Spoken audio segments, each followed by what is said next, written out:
اور ایوب کو یاد کیجیے جب اس نے اپنے رب کو پکارا کہ مجھے تکلیف پہنچی ہے اور تو سب رحم کرنے والوں سے زیادہ رحم کرنے والا ہے، تو ہم نے اس کی دعا قبول کر لی، پھر جو کچھ اسے تکلیف تھی وہ ہم نے دور کر دی، اور ہم نے اسے اس کے اہل و عیال اور ان کی مانند ان کے ساتھ مزید بھی اپنے پاس سے بطور رحمت عطا کیے اور عبادت کرنے والوں کے لیے نصیحت کے طور پر۔ ایوب علیہ السلام اللہ سبحانہ تعالیٰ کے برگزیدہ نبی تھے۔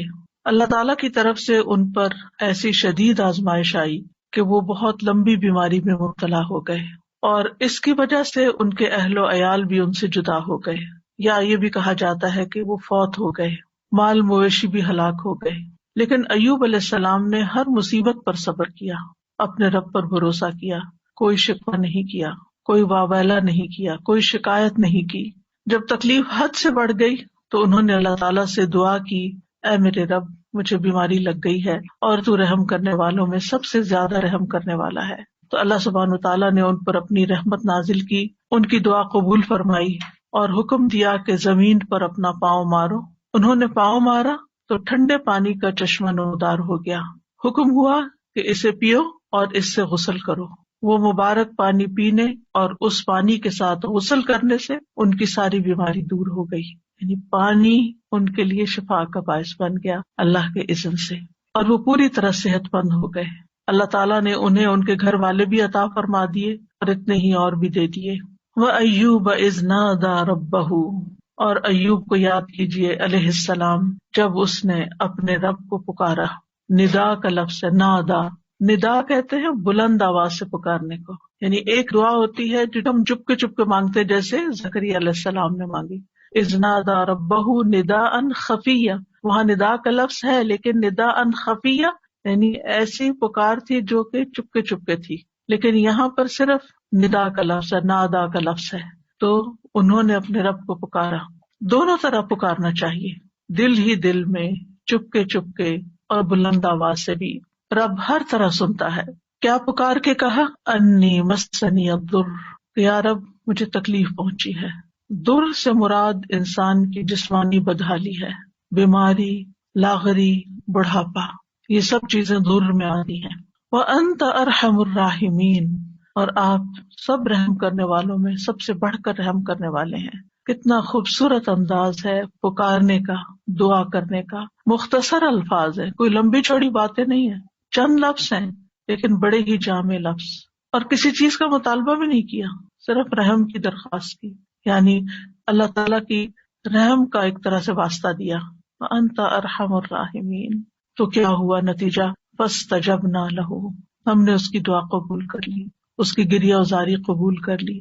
فَكَشَفْنَا بِهِ مِن ضُرٍّ، اور جس تکلیف میں ہم نے اسے مبتلا کیا تھا اس سے عافیت عطا کر دی۔ وَآتَيْنَاهُ أَهْلَهُ وَمِثْلَهُم مَّعَهُمْ، اور جس طرح انہیں پہلے اللہ تعالیٰ نے اہل و عیال اور مال و دولت اور صحت اور عافیت عطا کی تھی، وہ سب چیزیں اللہ تعالیٰ نے لوٹا دی، بلکہ اور بھی زیادہ عطا کی، اور دنیا کی نعمتوں کے ساتھ اس صبر پر آخرت کے بڑے اجر و ثواب کا بھی وعدہ کیا۔ اللہ تعالیٰ نے ایک دوسرے مقام پر ایوب علیہ السلام کے صبر کی تعریف کی ہے، اِنَّا وَجَدْنَاهُ صَابِرًا نِعْمَ الْعَبْدُ إِنَّهُ أَوَّابٌ، بے شک ہم نے اسے صابر پایا۔ اللہ نے گواہی دے دی کہ وہ صبر کرنے والے تھے۔ ہم صبر بھی کرتے ہیں تو بعض اوقات ایسی تکلیف میں ہوتے ہیں کہ سوچتے ہیں پتہ نہیں یہ بھی صبر ہے یا نہیں، یعنی ہمارا صبر بھی صبر ہے یا نہیں، اس میں بھی ڈاؤٹ ہو جاتا ہے۔ تو اللہ سبحانہ تعالیٰ نے ان کے صبر کو مان لیا کہ صابر ہیں۔ نعم العبد، کتنا اچھا بندہ۔ تو اس سے پتہ چلتا ہے کہ صبر کرنے والا، غم سے گزرنے والا جب صبر کرتا ہے تو اللہ تعالیٰ کا محبوب بن جاتا ہے، اور ساتھ ہی یقیناً وہ بہت رجوع کرنے والا تھا۔ یعنی اس کا یہ مطلب نہیں کہ پہلی دفعہ وہ دعا کر رہے تھے یا پہلی دفعہ وہ رب کی طرف انہوں نے رغبت کی تھی اتنے سال کی بیماری گزار کر، اور پہلے انہوں نے کبھی نہیں پکارا تھا۔ انہ اواب، وہ بہت زیادہ رجوع کرنے والے تھے رب کی طرف، بہت زیادہ اپنے رب کو پکارنے والے تھے۔ پھر فرمایا رحمتا من عندنا، انہوں نے ارحم الراحمین کہا تو یہاں پر اللہ تعالیٰ نے ان کو اپنی رحمت سے نوازا، رحمتا من عندنا، اپنے پاس سے رحمت عطا کی۔ اور یہ رحمت کیا تھی؟ اول شدید بیماری اور تکلیف اور آزمائش کے ساتھ ان پر رحم کیا، پھر انہیں صبر کی توفیق دے کر ان پر رحم کیا، پھر دعا قبول کر کے ان پر رحم کیا، پھر دعا قبول کرنے کے بعد صحت کے ساتھ اور مال و دولت وغیرہ لوٹایا، اس کے ساتھ، تو یہ سب کچھ اللہ تعالیٰ کی عظیم رحمت تھی، رحمتم من عندنا. اور پھر آپ دیکھیں کہ اس رحمت کا ایک ظاہری مینیفیسٹیشن کیا تھا. ابو ہریرہ رضی اللہ عنہ روایت کرتے ہیں کہ نبی صلی اللہ علیہ وسلم نے فرمایا، ایک بار ایوب علیہ السلام برہنہ غسل فرما رہے تھے کہ سونے کی ٹڈیاں آپ پر گرنے لگی، یعنی جیسے بارش ہوتی ہے. ایوب علیہ السلام انہیں اپنے کپڑے میں سمیٹنے لگے. ان کے رب نے انہیں پکارا کہ اے ایوب، کیا میں نے تمہیں اس چیز سے بے نیاز نہیں کر دیا جسے تم دیکھ رہے ہو؟ یعنی مجھے معلوم ہے کہ تمہارے دل میں اس کی کوئی لالچ نہیں، کوئی رغبت نہیں، تمہیں اس کی ضرورت نہیں، تمہارے پاس اللہ نے پہلے سے ہی بہت کچھ عطا کر دیا ہے، تو تم پھر کیوں یہ سمیٹ رہے ہو؟ ایوب علیہ السلام نے جواب دیا، ہاں تیری بزرگی کی قسم، لیکن تیری برکت سے میرے لیے بے نیازی کیسے ممکن ہے، یعنی اس سے میں بے نیاز نہیں ہو سکتا. تو بندہ مومن جو ہے وہ اللہ سبحانہ تعالیٰ سے دعا بھی کرتا ہے اور استغنا بھی برتتا ہے، دل میں لالچ بھی نہیں رکھتا، لیکن اگر اللہ تعالیٰ کی طرف سے بن مانگے اس تک کوئی نعمت پہنچتی ہے تو اس کو اللہ کی رحمت سمجھتا ہے، برکت سمجھتا ہے، اور اس سے تکبر کرتے ہوئے بے نیازی نہیں برتتا، یا ایسا زہد اور ایسا تکشف ظاہر نہیں کرتا کہ لے جاؤ اس کو، اٹھا لو اس کو، مجھے نہیں چاہیے، مجھے کیا کرنا ہے، میرے پاس آلریڈی بہت کچھ ہے، ایسا رویہ اختیار نہیں کرتا. یہ بھی شکر گزاری کا ہی ایک انداز ہوتا ہے. اور ان کے دل میں یعنی ایک طرح سے یہ شکر گزاری تھی کہ یہ اللہ کی طرف سے آ رہا ہے، کیونکہ ظاہر ہے کوئی انسان تو نظر نہیں آ رہا تھا جو ان پہ سونا برسا رہا ہو، اللہ سبحانہ تعالیٰ کی طرف سے ہی آ رہا تھا، اور ان کے وہم و گمان میں بھی نہیں تھا. اور جو چیز کسی لالچ اور کسی حرص کے بغیر انسان کے پاس آتی ہے تو اسے اللہ سبحانہ تعالیٰ کی ایک نعمت سمجھ کر شکر گزار ہونا چاہیے بندے کو. وَذِكْرَىٰ لِلْعَابِدِينَ، اور عبادت گزاروں کے لیے ایک نصیحت ہے اس واقعے میں. یعنی عموماً جو عبادت گزار لوگ ہوتے ہیں اگر ان کی دعا قبول نہ ہو تو بعض اوقات وہ مایوس ہونے لگتے ہیں، اتنی دعا کی پھر کچھ نہیں ہوا، یا پھر یہ کہ بعض اوقات عبادت کی وجہ سے شیطان دل میں ایک عجیب سا خیال ڈال دیتا ہے کہ تم تو بہت نیک ہو اور تمہارا دنیا سے کیا تعلق، اور انسان صرف دنیا کو کریٹیسائز ہی کرتا رہے اور دنیا کو برا بھلا ہی کہتا رہے. تو ایسا نہیں ہے، یعنی عبادت اور اللہ کی نعمت دونوں جمع بھی ہو سکتی ہیں، جیسے ایوب علیہ السلام پر جمع ہوئی تھی کہ وہ عبادت گزار تھے، اواب تھے، بہت زیادہ اپنے رب کو پکارتے تھے، اس کی طرف رجوع کرتے تھے. اور اواب جو ہوتا ہے صرف دعا نہیں کرتا بلکہ نماز اور دیگر نیک اعمال کے ساتھ اپنے رب کی طرف رجوع کرتا ہے. اور اس میں اگر اللہ سبحانہ تعالیٰ بندے پر اپنی رحمت فرماتا ہے، صحت دیتا ہے، طاقت دیتا ہے، تو ایسے میں وہ مزید شکر گزار ہوتا ہے. تو اس واقعے میں عبادت گزاروں کے لیے ایک نصیحت ہے کہ اگر بیماری آ جائے، اگر تکلیف آ جائے تو پھر کیا کرنا چاہیے. اگر مختلف چیزوں کے ذریعے انسان کی آزمائش ہو تو پھر کس طرح صبر کیا جائے، اللہ تعالیٰ کے سامنے کیسے فریاد پیش کی جائے، اور پھر جب اللہ تعالیٰ انعام فرمائے تو کس طرح بہیو کیا جائے.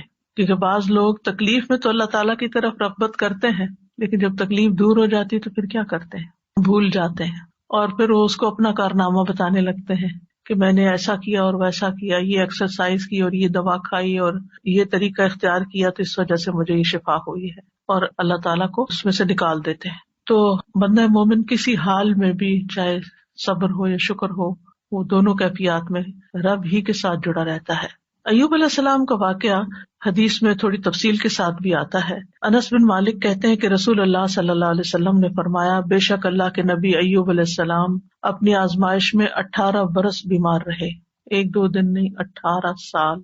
قریبی اور دور کے لوگوں نے انہیں چھوڑ دیا، ساتھیوں نے چھوڑ دیا، البتہ ان کے بھائیوں میں سے یعنی دینی بھائیوں میں سے 2 آدمی صبح و شام ان کے پاس آتے جاتے رہے. تو ایک دن ایک اپنے دوسرے ساتھی کو کہنے لگا، کیا تو جانتا ہے اللہ کی قسم ایوب نے کوئی ایسا گناہ کیا ہے جو جہان والوں میں سے کسی نے نہیں کیا؟ اس پر اس کے ساتھی نے کہا، وہ کون سا؟ اس نے کہا، دیکھو 18 سال ہو چکے ہیں، اللہ نے اس پر رحم نہیں کیا کہ اس کی آزمائش اس سے ہٹا دے. کیونکہ بعض اوقات عبادت گزاروں کی جب آزمائش لمبی ہو جاتی ہے تو لوگ باتیں بنانا شروع کر دیتے ہیں کہ یہ تو بہت دین والے ہیں، اور یہ تو قرآن والے ہیں، اور یہ تو بہت نمازی ہیں، اور حج عمرے کرتے ہیں، اور پھر دیکھو ان کے ساتھ کیا ہو رہا ہے. تو ان کے اوپر بھی اسی طرح کی بات ہوئی. جب وہ شام کو ایوب علیہ السلام کے پاس آئے تو ایک نے بے صبری میں وہ بات ذکر کر دی کہ وہ کوئی یہ کہہ رہا تھا تمہارے بارے میں. تو ایوب علیہ السلام نے ان کا الزام سن کر کہا، جو کچھ تم کہہ رہے ہو اس طرح کی کوئی بات میرے علم میں تو نہیں ہے. اب ریاکشن دیکھیں. ہاں اتنا ضرور ہے کہ اللہ تعالیٰ جانتا ہے کہ 2 آدمیوں کے پاس سے میرا گزر ہوتا تھا جو آپس میں جھگڑ رہے ہوتے تھے، وہ دونوں ہی اللہ کا نام لیتے تھے، پھر میں اپنے گھر واپس آتا اور ان دونوں کی طرف سے کفارہ ادا کرتا اور اس بات کو ناپسند کرتا کہ وہ ناحق اللہ کا نام لے رہے ہیں، یعنی یہ مجھے اچھا نہیں لگتا تھا کہ وہ اللہ کا نام لے کے لڑ رہے ہیں، تو میں ان کی بخشش کے لیے صدقہ کر دیتا تھا کہ ان کی پکڑ نہ ہو اس پر، یعنی ایسے نیک انسان۔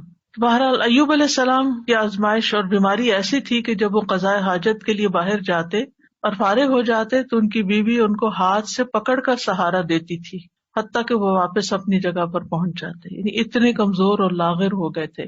ایک دن وہ لیٹ ہو گئے اور ان کی بیوی ان کے انتظار میں رہی اور اللہ نے ایوب کی طرف وحی کی، ارکز برجلک کا، یعنی باہر ہی گئے ہوئے تھے تو وہیں پر ارکز برجلک ھذا مغتسل بارد وشراب، اپنا پاؤں مارو، یہ نہانے کا ٹھنڈا اور پینے کا پانی ہے۔ ادھر ان کی بیوی سمجھ رہی تھی کہ وہ دیر کر رہے ہیں، یعنی اپنی حاجت سے فارغ ہونے دیر ہو رہی ہے اور وہ ذرا ہٹ کے کھڑی ہوں گی اور انتظار کر رہی تھی۔ جب وہ واپس پلٹے تو اللہ نے ان کی تمام بیماریاں دور کر دی اور وہ بہت حسین لگ رہے تھے۔ جب ان کی بیوی نے ان کو دیکھا تو پہچان نہ سکی، پوچھا اللہ تمہیں برکت دے، کیا تم نے اللہ کے نبی جو بیمار ہیں انہیں دیکھا؟ اللہ کی قسم جب وہ صحت مند تھے تو تم سے سب سے زیادہ مشابہت رکھتے تھے۔ تو انہوں نے کہا میں وہی ایوب ہوں، یعنی اتنی دیر میں ہی تکلیف دور ہو گئی۔ اور کس سے؟ پانی سے۔ ایوب علیہ السلام کے 2 کھلیان تھے، ایک گندم کا تھا اور ایک جو کا۔ اللہ نے اس پر 2 بادل بھیجے، ایک بادل گندم والے کھلیان پر آ کر سونا برسانے لگا حتیٰ کہ وہ سونا بہنے لگا، اور دوسرا جو کے کھلیان پہ آ کے چاندی برسانے لگا یہاں تک کہ چاندی بہنے لگی۔ اس طرح اللہ نے ان کو مال بھی دیا اور دولت کثیر بھی دی، یعنی ان کی نعمتیں پہلے سے بھی زیادہ ہو گئی، اگرچہ 18 سال کی آزمائش تھی۔ اس دوران وہ اللہ کے نبی بھی رہے، یعنی اللہ تعالیٰ نے اس بیماری کے باوجود ان سے ان کی ذمہ داری نہیں لی بلکہ وہ اس کو ادا کرتے رہے۔ اور ایک وفادار بیوی تھی اور 2 دینی ساتھی تھے جو آتے جاتے تھے، باقی سب چھوڑ گئے تھے۔ چونکہ اس کے آخر میں آیا ہے کہ ذکر للعابدین، اس کہانی میں، اس واقعے میں عبادت گزاروں کے لیے، نیک لوگوں کے لیے ایک بڑی نصیحت ہے کہ اگر تکلیف آئے اور آزمائش آئے تو پھر کرتے کیا ہیں۔ اس سے یہ بھی پتہ چلتا ہے کہ آزمائش نبی اور غیر نبی دونوں پر آ سکتی، کیونکہ ہمارے ذہن میں یہ خیال ہوتا ہے کہ جو نیک لوگ ہیں ان پر آزمائش نہیں آ سکتی، نہیں، سب پر آ سکتی۔ انبیاء بھی آزمائے جاتے ہیں، بلکہ انبیاء کی آزمائش زیادہ ہوتی ہے، اور پھر جو ان سے قریب تر ہوتے ہیں، یعنی جتنے جتنے نیک ہوتے ہیں اس کے مطابق۔ اور پھر یہ ہے کہ جب تکلیف آئے تو واویلا کرنے کی بجائے انسان کو صبر سے کام لینا چاہیے، اور پھر یہ کہ اللہ تعالیٰ دعا قبول کرتا ہے جب انسان اللہ کے خوبصورت ناموں یا صفات کے ساتھ گریہ وزاری کرتا ہے، اس سے مصیبت دور ہوتی ہے، اور مصیبت آنے پر اس کے گزر جانے کا انتظار کرنا چاہیے، اور انسان کو حوصلے میں رہنا چاہیے کہ آج تک جتنی تکلیفیں آئی سب چلی گئی، یہ بھی ایک وقت آئے گا تو چلی جائے گی، کوئی بھی مصیبت ہمیشہ کے لیے نہیں باقی رہتی۔ اور یہ بھی یاد رہے کہ جو شخص تکلیف پر صبر کرتا ہے اللہ تعالیٰ اس کو دنیا میں بھی انعام سے نوازتا ہے، اور آخرت کا اجر تو اس کے لیے لکھا ہی جاتا ہے۔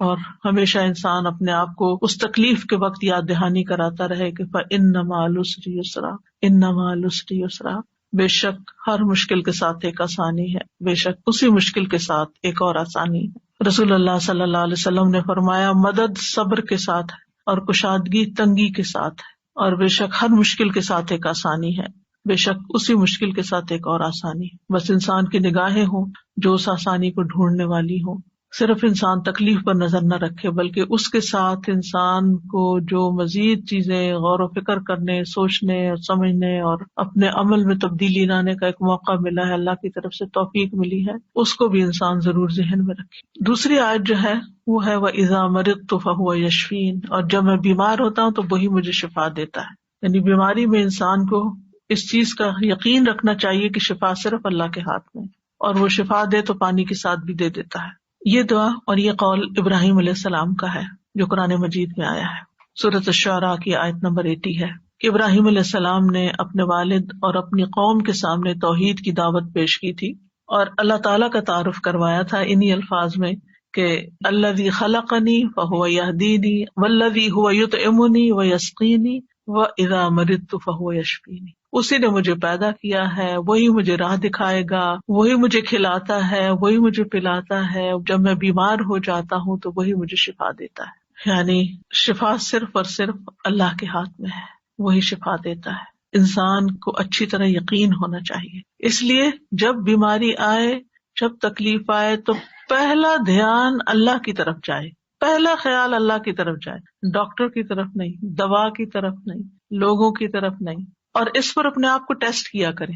اگر کہیں چوٹ لگتی ہے، اگر کہیں درد ہوتی ہے، اگر کہیں کوئی بھی چیز پیش آتی ہے، ایک دم گلا پکڑا جاتا ہے کچھ، تو کیا خیال آتا ہے کہ اس سے نجات اور خلاصی کیسے ہوگی، اب کیا کروں؟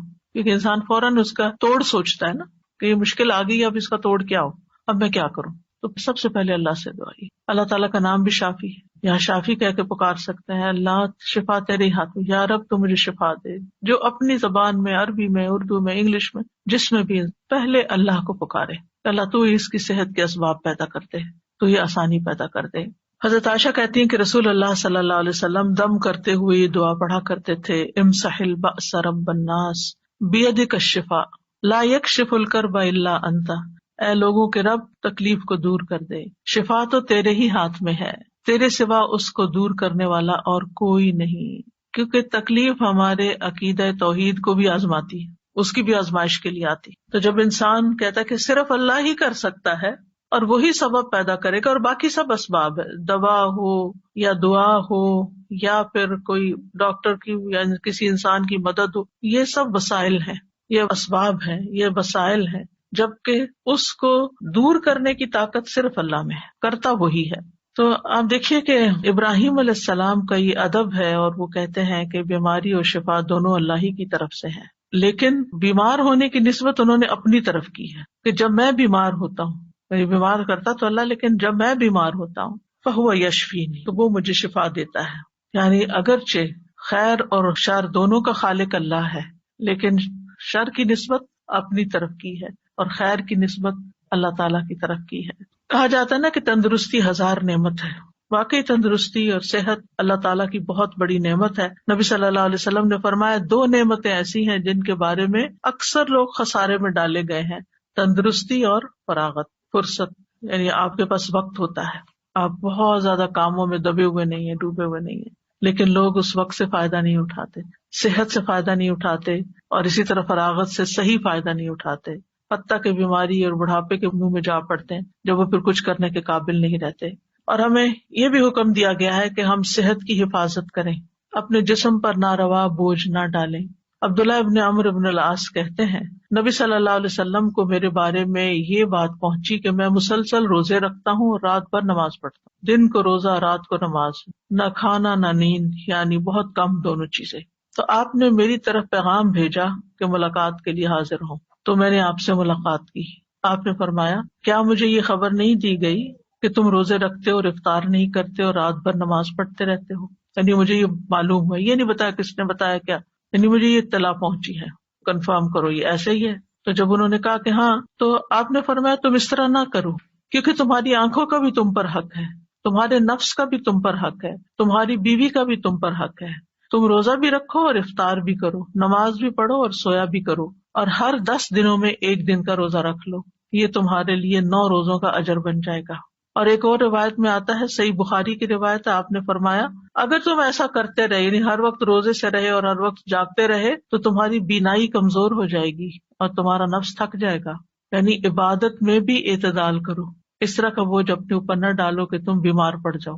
تو اس سے کیا پتہ چلتا ہے اس حدیث سے کہ ہمارا دین ہمیں اعتدال سکھاتا ہے، اور یہ سکھاتا ہے کہ ہم اپنی جان کا بھی حق ادا کریں، اپنے گھر والوں کا بھی حق ادا کریں، اور اپنے جسم کا، آنکھوں کا اور باقی تمام چیزوں کا. اسی طرح ایک حدیث سے ہمیں یہ پتہ چلتا ہے کہ نیک انسان کے لیے صحت مالداری سے زیادہ بہتر ہے. یعنی صحت جو ہے یہ بڑی دولت ہے مال سے بھی. تو اس لیے مال کماتے ہوئے بھی انسان کو اپنی صحت برباد نہیں کرنی چاہیے. عبداللہ بن خبیب اپنے چچا سے روایت کرتے ہیں کہ ہم لوگ ایک مجلس میں تھے کہ رسول اللہ صلی اللہ علیہ وسلم ہمارے پاس تشریف لائے. سر مبارک پر پانی کے اثرات تھے، تو ہم نے کہا اللہ کے رسول ہم آپ کو بہت خوش دیکھ رہے ہیں. آپ نے فرمایا ہاں. پھر لوگ مال و دولت کا، مالداری کا تذکرہ کرنے لگے، تو آپ نے فرمایا اللہ عز و جل سے ڈرنے والے کے لیے مالدار ہونے میں کوئی حرج نہیں. یعنی ایک شخص کے اندر اگر اللہ کا تقوی اور خوف ہے اور ساتھ اس کے پاس مال بھی بہت ہے تو کوئی حرج نہیں، کوئی گناہ کی بات نہیں. البتہ اللہ عز و جل سے ڈرنے والے کے لیے مالداری سے زیادہ بہتر چیز صحت ہے، اور دل کا خوش ہونا اللہ کی نعمت ہے. یعنی اگر انسان صحت مند ہے اور اس کے دل میں بھی اطمینان ہے اور وہ خوش ہے تو یہ بہت بڑی نعمت ہے. آج آپ دیکھیں کہ بعض لوگ دنیاوی اعتبار سے بہت کامیابیاں حاصل کر لیتے ہیں، بڑے بڑے ریکارڈ توڑ لیتے ہیں، لیکن پھر کیا ہوتا ہے اس کے بعد؟ جو ایک دم ڈپریشن کا شکار ہوتا ہے۔ آج ہی میں ایک نیوز دیکھ رہی تھی تو اس میں ایک بہت ہی مشہور کھلاڑی ہے، بے شمار اس کے فینس ہیں، نام میں نہیں لوں گی، لیکن اس نے کہا کہ میں کھیل رہا تھا اور کھیلتے کھیلتے میں گول کر رہا تھا اور ایک دم مجھ پہ ڈپریشن کا اٹیک ہوا اور اس کے بعد میں پیچھے پیچھے پیچھے پیچھے گرتا چلا گیا۔ یعنی ساری دنیا اس کی طرح لک فارورڈ کر رہی ہے اور اس کو دیکھ کے خوش ہو رہی ہے اور تالیاں بجا رہی ہے، اور اس پر لمحے کے لمحے میں آن کی آن میں ایک ایسی آزمائش آتی ہے، اچانک اس کے اوپر ایک ایسی بیماری آ جاتی ہے، تو ہمیں نہیں پتا، کسی لمحے کا نہیں پتا کہ کس وقت ہمارے ساتھ کیا ہو جائے۔ لہٰذا اگر اللہ نے ہمیں اطمینان قلب نصیب کیا ہے تو اس وقت پھر اس نے اپنی ذہنی حالت اور پھر کس طرح اس نے پبلکلی اس کو ایکسپٹ کیا کہ میں بیمار ہوں، اور لوگ اس کو ماننے کو تیار نہیں۔ یعنی لوگ کیا چاہتے ہیں، ہمارے ہیروز جو ہیں وہ تو سپر سے سپر مین ہی نظر آئے، وہ کبھی اظہار ہی نہ کریں کہ ان کو کوئی تکلیف ہے یا ان کو کوئی پریشانی ہے، لیکن انسان تو کہیں بھی پہنچ جائے وہ انسان ہے اور کمزور ہے، اور اللہ تعالیٰ دکھاتا ہے کہ کوئی بھی انسان خدا نہیں ہے، لیکن ہوتا ہی ہے کہ ہم کچھ انسانوں کو خدا کا درجہ دے دیتے ہیں اور ان سے ایسی توقعات وابستہ کر لیتے ہیں کہ نہ یہ کبھی بیمار ہوں گے اور نہ ہی کبھی ان کو کوئی تکلیف آئے گی اور نہ ہی ان پر کوئی آزمائش آئے گی۔ تو ایسا نہیں سوچنا چاہیے، انسان انسان ہے اور انسان کمزور ہے، اور انسان دنیا میں مال و دولت کے یا شہرت کے کسی بھی مقام پہ پہنچ جائے، اس کے ساتھ کسی وقت بھی کچھ ہو سکتا ہے۔ تکلیف نعمت میں بھی بدل سکتی ہے اور نعمت تکلیف میں بھی بدل سکتی ہے، اس لیے انسان کو اللہ تعالیٰ کی طرف رجوع کرتے رہنا چاہیے اور عافیت کی دعا مانگتے رہنا چاہیے۔ لیکن ہمیں جو اس حدیث سے پتہ چلتا ہے وہ یہ کہ مالداری سے زیادہ بہتر چیز صحت ہے۔ بعض اوقات آپ نے دیکھا ہوگا کہ کوئی غریب سے غریب شخص ہے لیکن انتہائی ایکٹیو، صحت مند، بھاگ دوڑ کرنے والا، کام کرنے والا، جس سے عموماً بیک ہوم میڈز وغیرہ ہوتی ہیں تو وہ کتنی ایکٹیو ہوتی ہیں، لیکن ان کو اپنی اس نعمت کی قدر ہی نہیں ہوتی کہ اللہ نے ہمارے ہاتھ پاؤں چلتے رکھے ہیں اور ہم کام کر سکتے ہیں اور ہمیں کسی کی اس لحاظ سے محتاجی نہیں ہے، ہم دوسروں کی خدمت کر رہے ہیں، ہم ان سے بہتر ہیں کہ ان کو ہماری ضرورت ہے جبکہ ہمیں ان کی اس طرح ضرورت نہیں ہے، لیکن وہ اس نعمت کی قدر کرنے کے بجائے اس غم میں رہتے ہیں کہ ان کے پاس بڑا گھر ہے یا گاڑی ہے اور ہمارے پاس نہیں ہے تو ہم محروم ہیں۔ حالانکہ اس حدیث کی روح سے زیادہ محروم وہ ہے جس کے پاس صحت نہیں ہے۔ نبی صلی اللہ علیہ وسلم نے فرمایا، جس شخص نے اس حالت میں صبح کی کہ اسے اپنے بارے میں امن ہو، کوئی خوف نہیں، وہ بدن کے لحاظ سے تندرست ہو اور اس کے پاس اس دن کے لیے روزی موجود ہو، صرف اس ون سنگل ڈے کے لیے کھانے پینے کا سامان ہے، گویا ساری دنیا اس کے لیے جمع کر دی گئی ہے، اگر انسان ان نعمتوں پہ سوچے اور شکر ادا کرے۔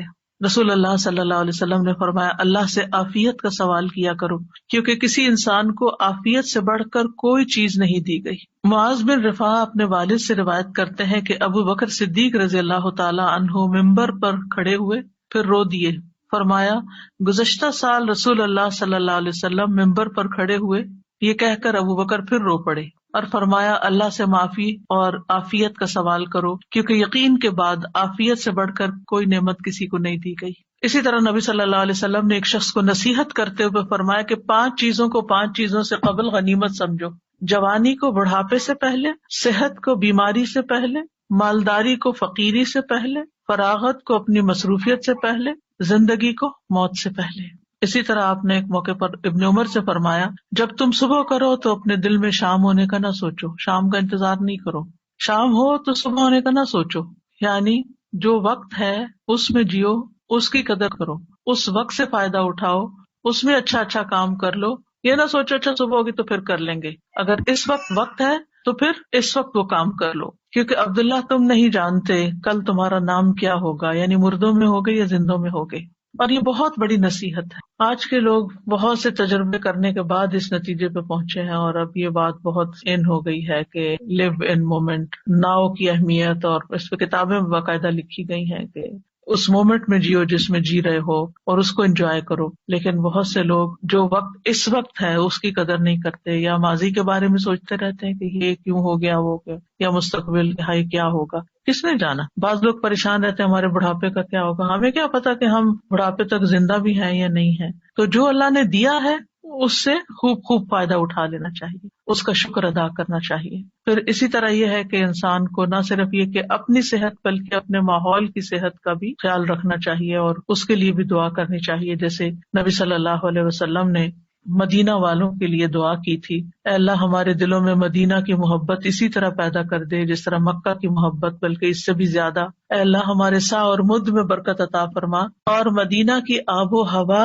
ہمارے لیے صحت افزا کر دے، یہاں کے بخار کو جوفا میں بھیج دے، یعنی کہیں اور چلا جائے، مدینہ کو ایک پرامن جگہ بنا دے۔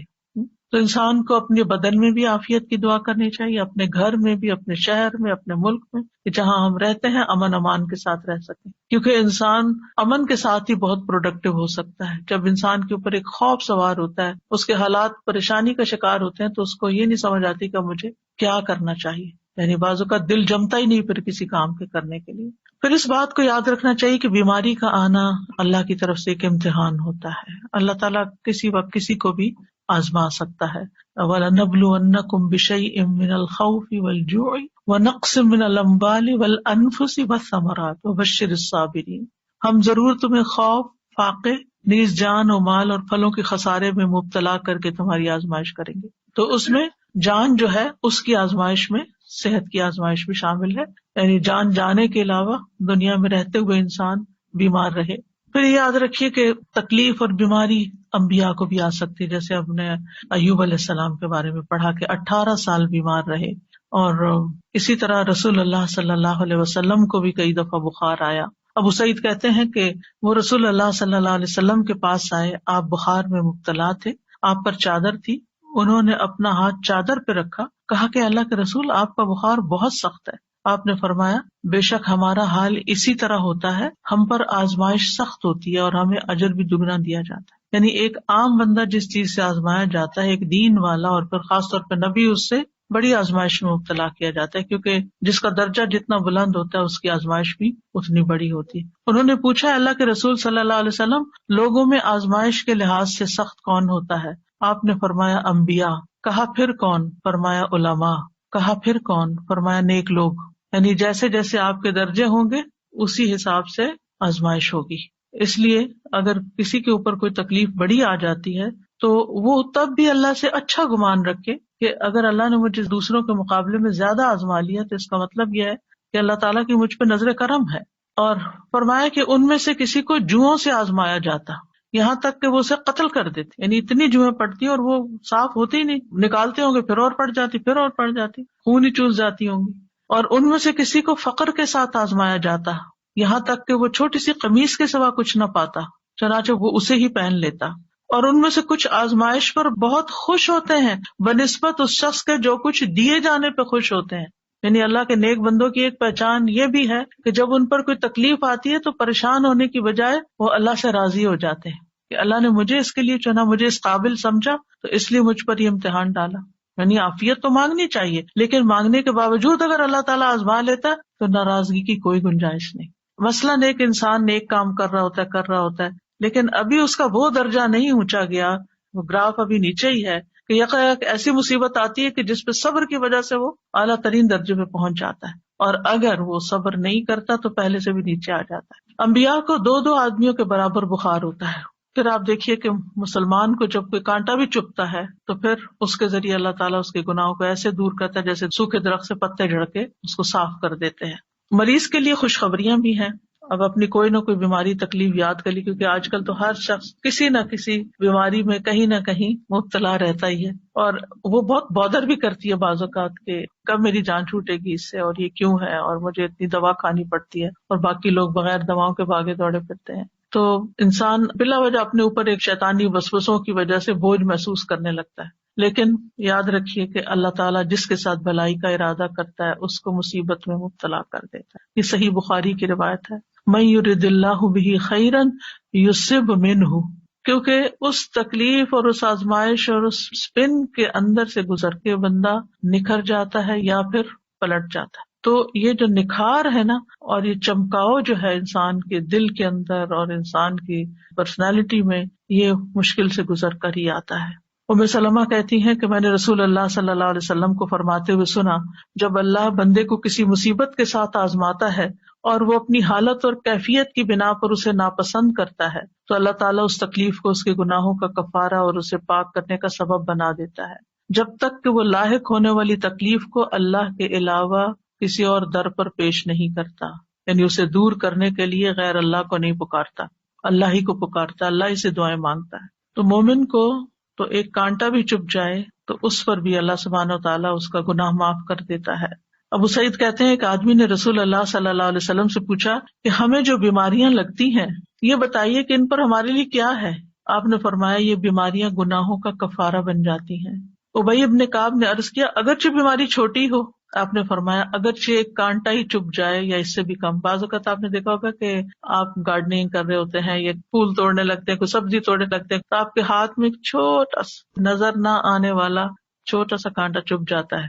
اب وہ نظر بھی نہیں آتا لیکن اس کی چبھن اور اس کی بودریشن اور اس کی تکلیف ایسی ہوتی ہے کہ انسان کسی پل اس کو بھولتا نہیں، یعنی اسے بے چین رکھتا ہے. وہ اس پر بھی اجر ہے، لیکن اس وقت اجر بھول جاتا ہے، بس تکلیف ہی یاد رہتی. اور اس کے بدلے اللہ تعالیٰ انسان کے درجات بلند کر دیتا ہے. سادہ جی مجھے خیال آیا کہ اجر کے لیے شاید ہم اتنے حریص نہیں ہیں، ہم اس کو اتنا اس طرح مٹیریلائز کر کے نہیں دیکھتے. جیسے کانٹے چبھنے اور اس کی بات کی نا آپ نے، مجھے خیال آیا کچھ لوگ اپنی مالی مجبوری کی وجہ سے جا کے بلڈ اپنا بیچتے ہیں، یعنی پنچ کرا کے بلڈ نکلواتے ہیں. کوئی ویکنس ہوتی ہوگی یا کوئی آرگن بیچ دیتے ہیں، کوئی اس طرح کا چیز ہوتی ہے، تو وہ ان کے سامنے وہ مالی فائدہ ہوتا ہے جسے وہ ان کو زیادہ چاہیے ہوتا ہے، تو وہ اپنے جسم کا ایک حصہ یا جسم کا خون بیچ دیتے ہیں.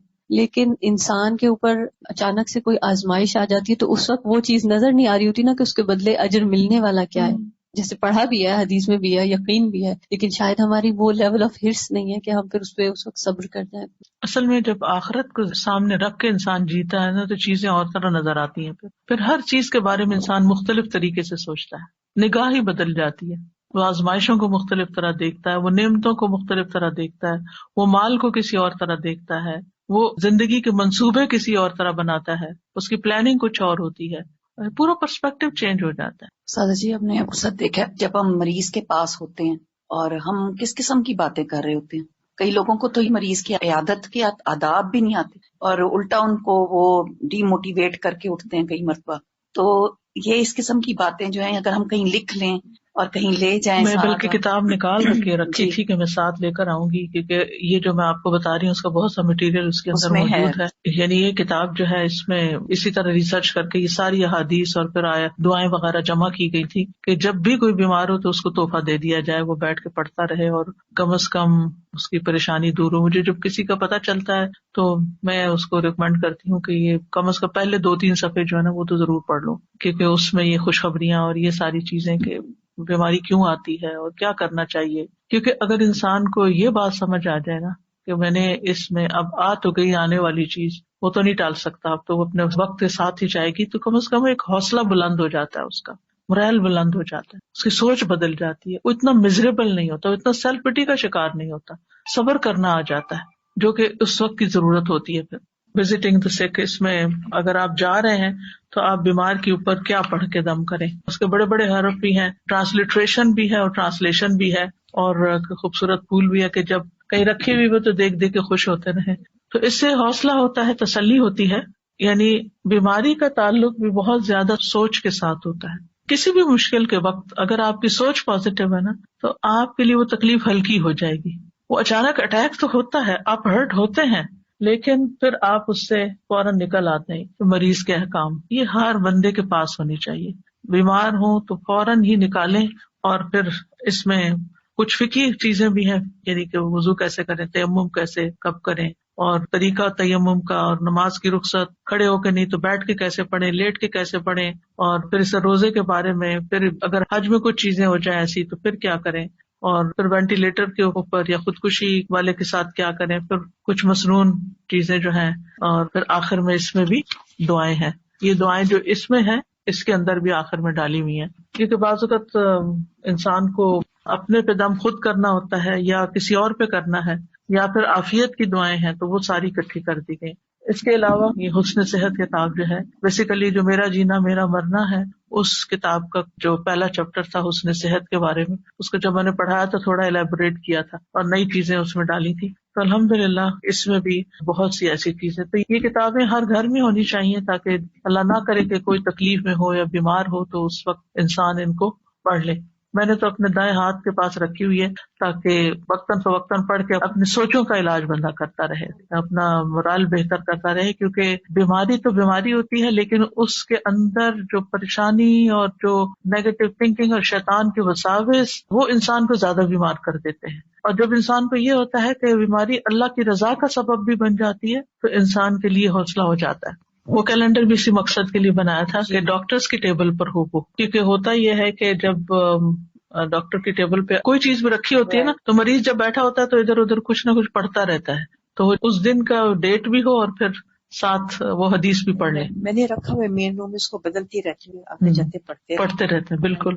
تو یہ چھوٹی چھوٹی چیزیں ہیں جو انسان کو مشکل وقت میں ایک ریمائنڈر دیتی ہیں اور انسان کو فائدہ ہوتا ہے اور تکلیف آسان ہو جاتی ہے اور پھر گزر بھی جاتی ہے، پتہ بھی نہیں چلتا. جی میں سوچ رہی تھی کہ حضرت ایوب کے صبر کی تو مثال ہے ہی، لیکن اس کے ساتھ ان کی جو بیوی تھی، وہ جو تیماردار تھی، ان کی اولین، ان کا اپنا صبر اور ان کا حوصلہ اور ان کی ہمت افزائی حضرت ایوب کو کرواتے رہنا. ہم سب ان لوگوں کے لیے جو تیمارداری کرتے ہیں کسی نہ کسی حوالے سے، کسی نہ کسی بیمار شخص کی، تو کتنا ضروری ہے کہ اس کی امید کبھی نہ توڑیں. میں ایک موٹیویشنل اسپیکر کا ایک چھوٹا سا کلپ تھا، وہ سن رہی تھی، وہ ڈاکٹر بھی ہیں، تو وہ بتا رہے تھے کہ ایک بہت ہی سیویئر قسم کا کینسر کا پیشنٹ تھا جس کو ملٹیپل کینسرز ہوتے گئے اور وہ بار بار اپنے ڈاکٹر سے یہ پوچھتا تھا کہ میں کب تک سروائیو کروں گا، میں اور کتنا جی سکتا ہوں. تو ہر بار اس کو یہ کہتے کہ کوئی نہیں، آپ بالکل ٹھیک ہو جائیں گے، کوئی مسئلہ نہیں ہے، آپ کو بیماری آپ کی دور ہو جائے گی. اور وہ ٹھیک ہو جاتا تھا، اس کا وہ کینسر دور ہو جاتا تھا. لیکن ایک وقت ایسا آیا کہ جب وہ ڈاکٹر جو تھے ان کے منہ سے بس اب یہ نکل گیا کہ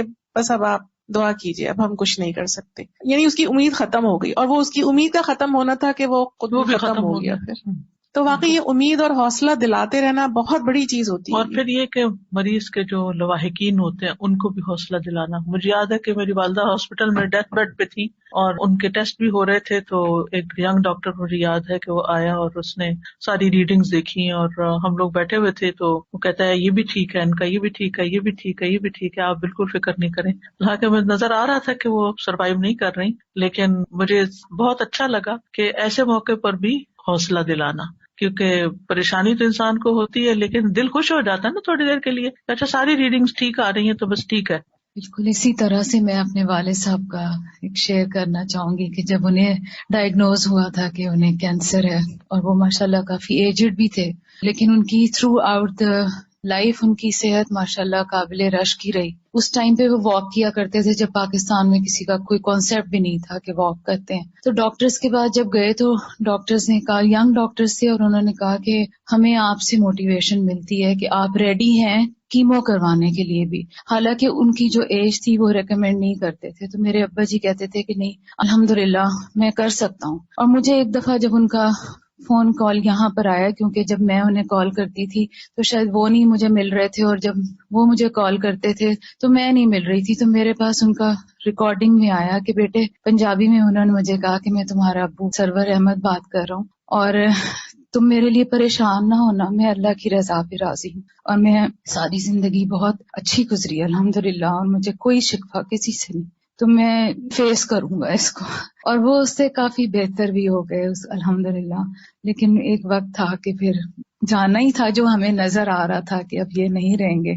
تو میں نے انہیں کہا کہ ابا جی آپ مجھے کچھ لکھ کے تھے کہ مجھے پتا تھا کہ اب یہ نہیں رہیں گے. تو انہوں نے مجھے کہا کہ بیٹا میرا قلم ساتھ نہیں دیتا، ہاتھ ساتھ نہیں دیتا. میں نے کہا نہیں آپ مجھے کچھ لکھ کے دیں. تو انہوں نے مجھے ایک چھوٹا سا لیٹر لکھ کے دیا جس میں محسوس کر رہی تھی کہ ان کا ہاتھ کانپ رہا ہے اور ان کا قلم واقعی ساتھ نہیں دیتا، لیکن اس میں جو دعائیں تھیں وہ میرے دل پہ لکھی ہوئی ہیں. الحمدللہ اللہ پاک ان سب کی مغفرت کرے، ہمیں ان کے لیے صدقہ جاریہ بنا دے. آج اتفاق سے نورین ملک بھی ہمارے ساتھ ہیں، یہ بھی ایک کووڈ کے بہت ہی شدید ترین کیفیات سے گزری. میں چاہوں گی کہ اپنا ایکسپیرینس شیئر کریں کہ کس طرح آپ کا علاج ہوا. السلام علیکم ورحمۃ اللہ. وعلیکم السلام ورحمۃ اللہ. بہت ساری باتیں بتانے کو ہیں، لیکن میرے خیال میں ایک ابھی جب آپ لوگ اس کی بات کر رہے تھے امیدی اور نا امیدی کی، تو میری گھر والے بتاتے ہیں کہ اس طرح کی کئی دفعہ میری کیفیت ہوئی کہ جس وقت انہوں نے کہا کہ this is it's time to pull the plug. تو الحمدللہ میرا ایک کزن ہے، وہ ER میں کام کرتے ہیں، تو انہوں نے جب کہا کہ آپ مجھے کانفرنس کال پہ ڈالیے، اور انہوں نے کہا کہ نہیں